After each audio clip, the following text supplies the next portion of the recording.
Did you know that Querétaro has the third biggest monolith in the world? Querétaro, located in Mexico's center, this state keeps a colonial city with four magical villages. With 2,038,372 people, Querétaro is home to plenty of treasures among the Sierra Gorda. Indigenous languages are spoken by 29,585 people, where 24,471 speak Oromo.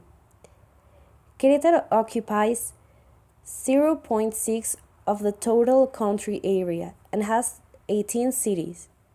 Its climate is important to the cultivation of corn, onion, and other vegetables. The Zimapan Dam is the most important of the state. Querétaro's most important elevations are the Zamorano Hill, the Espolón, and the Pingüinica.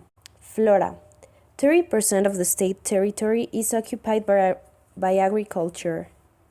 In higher zones, you can find forests, and in lower ones, dry jungles. Fauna. Composed by geese, chimpanzees, bat, coyotes, and different types of birds. Querétaro apports 2.2 to the national GDP, and it's on the 16th place. The manufacture industry is the most important. The industry is attracting foreign companies to invest in the state. One important archaeological zone is San Joaquin.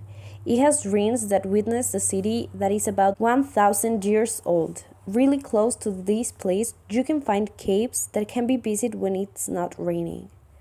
The archaeological zone de Ranas was an important city where politics, religion, and commerce happened when it was occupied by Chichimecas.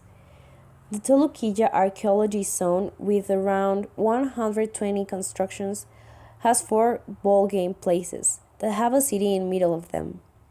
And to finish it, Querétaro has a calendar museum that attracts tourists from all around the world.